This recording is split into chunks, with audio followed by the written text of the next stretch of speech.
trying to be the best man of my word that I can possibly be. It's been about 2 weeks, so it's as good as time as any to give you an updated 2016 NFL mock draft, the Week 11 NFL edition, if you will.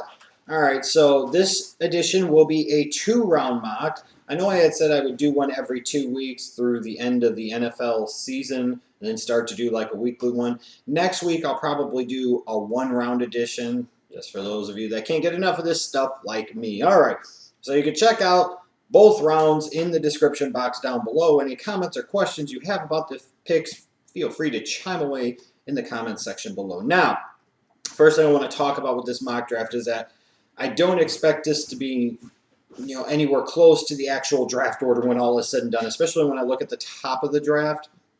For example, I know I've got Dallas taking Connor Cook at number 5. With Tony Romo coming back, I really don't anticipate Dallas ending up with a top 5 pick. I don't even anticipate them ending up with a top 10 pick. Now, do I think they're going to end up making the playoffs, winning that NFC East? Not really, but when I do a mock draft like this, at this stage of the process, I'm going based off of what the draft order would be if the season had just ended. So as a result, if Dallas is picking in the top 5, that means that quarterback is a huge need, and I do feel that backup quarterback, is the number 1 need of the Dallas Cowboys, both short-term, frankly, and long-term for the organization. So if they were there at pick 5, they'd have to explore the thought of quarterback. At the end of the day, though, like I said, I don't anticipate them picking in this slot, and, that would gum up a lot of the works when it comes to the draft itself.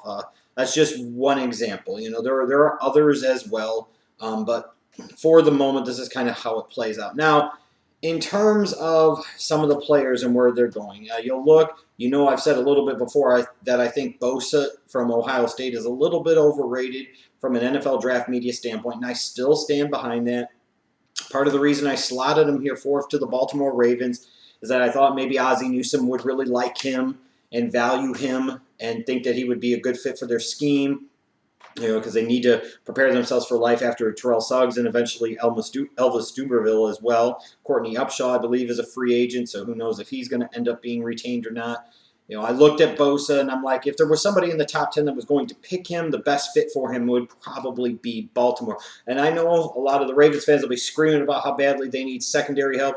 Well, you also need pass rushers. You need help everywhere on that defense, frankly. Part of the reason that I think Bosa is a little bit overrated by the NFL draft media is in part because they were so hot on him last year that they don't want to be wrong this year. When I've gotten into debates and arguments about this on Twitter and people cite things like the spectacular play he made against Illinois where he fought through 3 blockers. Again, this is Illinois, so what does that really mean? When somebody says, oh, we'll see what he does against Jack Conklin at Michigan State. Well, yeah, the 10-15% of the time he actually lines up at right defensive end and faces off against the left tackle. That is something you have to factor in a little bit, is that Bosa plays primarily on the left side, so he's facing the weaker of the 2 offensive tackles pretty much every single week. And for a guy that's supposed to be so dominant, similar to Jadeveon Clowney heading into the 2014 NFL draft, he's not nearly as productive in his junior year as he was in his sophomore year. And that makes me wonder and be a little concerned about, is he saving himself for the NFL? Is he not giving his full effort? What's going to happen if you give the guy big money? There's a lot of concerns here. There are a lot of similarities to me between Joey Bosa and Jadeveon Clowney. Some of them good, some of them not so good. And part of my concern for him is that a lot of teams in the top 10 probably will end up being teams that run a 3-4 defense. And I don't know that Bosa is the best fit for a 3-4, even though, like I said, I've got Baltimore taking him at number 4. I wouldn't be surprised if he dropped just outside of the top 10 again. I don't think Bosa is a bad prospect, so let me clarify that. And I don't think he's going to be a bad NFL player. I do hope that he ends up in the right system, in the right situation, because I do think he's better cut out to be a 4-3 defensive end than he is a 3-4 outside linebacker. That's just me. You'll notice I don't have Kandichi going in the first round at all from Ole Miss, and I'll stand behind that. I watch him, and at times he's really impressive, and then a lot of other times he's just not. He's a guy that gets quite a bit of penetration into the backfield, but he doesn't really finish a lot of plays, and he's not really a good natural pass rusher. And in a draft, whereas you could tell in my mock in round 1, there's going to be a lot of defensive linemen, a lot of 4-3 ends and 4-3 defensive tackles, 3-4 defensive ends. When you look at Kandichi, I think there are just better, more polished prospects. And with the glut of talent at the position and similar types of players, I think you're going to see him start to drop down and drop down quite a bit. And frankly, be drafted more in reality where somebody like him deserves to be drafted compared to where the NFL draft media is saying that he should be drafted. We see this every year, and people always tell me I'm wrong. Like I was wrong last year with Randy Gregory and Landon Collins, right? Just like I was wrong in 2013 with Bjorn Werner and Demontre Moore, right? I mean, every year this shit happens. And when I get on one or two guys to talk about how overrated they are by the NFL draft media, I'm wrong for months until the draft actually comes, and then I end up being fucking right, and everybody seems to forget about it, except me, of course. In terms of some players that I think it'll be interesting to watch and see how much they potentially shoot up the draft boards, I look at some of the pass rushers. I look at Jonathan Allen from Alabama. I look at Carl Nassib from Penn State. I look at Emmanuel Ogbah from Oklahoma State. These are three really good, explosive pass rushers, and I think because of the attention paid to guys like Bosa and Kamdiche, I think these guys kind of get lost in the shuffle just a little bit.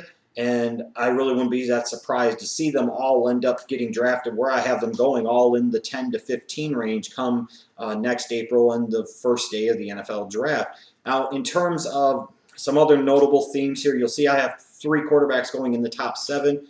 You know, I look at it, I'm not guaranteeing that's going to happen. I'm not even necessarily sure that I think that's going to happen. This is just, again, as I often do with mock drafts this early in the process, I'm just playing out different scenarios and what would happen if this happened, that happened, that happened, so on and so forth. Some of you might be surprised to have Ronnie Stanley going number 8 to Jacksonville. Well, I'll tell you this much. Jacksonville, if Stanley was there at number 8, would have to jump all over him, even if it meant passing up on Hargreaves from Florida. Because you've got to, at the end of the day, protect Blake Bortles better than they do. Luke Joeckel is crap. Like I told you, he was crap heading into that draft. Another overrated NFL draft media prospect, if there ever has been one. Unfortunately for the Houston Texans, they lose out on one of the quarterbacks because they're picking at 17 here, but not to fret. Ezekiel Elliott is a really, really good consolation prize given the fact that Arian Foster is coming off of a torn Achilles. He's close to his age 30, and it might be time to just move on from him, and now you've got another almost Todd Gurley type of back that could come in and make an immediate impact. And, you know, the Texans could sit there in round 2, and if Bill O'Brien's still there, he can get all giggly tits about taking his boy Hackenberg from Penn State and watch him turn into Matt Shaw minus the accomplishments. In terms of my Chicago Bears, you got Jaylon Smith going number 11, the linebacker from Notre Dame. I think one thing I've seen some Bears fans when I did a previous mock draft and I had them going offense the first 2 picks, it was like, oh, you can't do that, you can't do that. It's still not that good of a team. I understand you might think the offense is a little bit better than the defense, but at the end of the day, they need help everywhere. They just do. And especially if they could get a quarterback around one. In this case, it's just based off of the way the draft board played off and the type of system that they run. I think Jaylon Smith could be a really good fit in Vic Fangio's 3-4 defense as an inside linebacker, and I think he makes a ton of sense here for them, frankly. Wouldn't be surprised if some of the wide receivers go a little bit lower than you might think, most notably Josh Doctson from TCU, who I do like. Same thing with Laquan Treadwell from Ole Miss, but there's going to be concerns for each. For Josh Doctson, it's the fact that he just injured his wrist and he's going to miss the rest of the season. That's a similar type of wrist injury that A.J. Lynch Strong might have had that took him from being a guy that a lot of people thought was going to be a late first-round pick to being a third-round pick. I've got Doctson going in the end of round 2, but wouldn't be surprised if it takes him a long time to rehabilitate from his wrist injury, and teams are really concerned about that if he ends up dropping because wrist injuries for wide receivers are never really a good deal.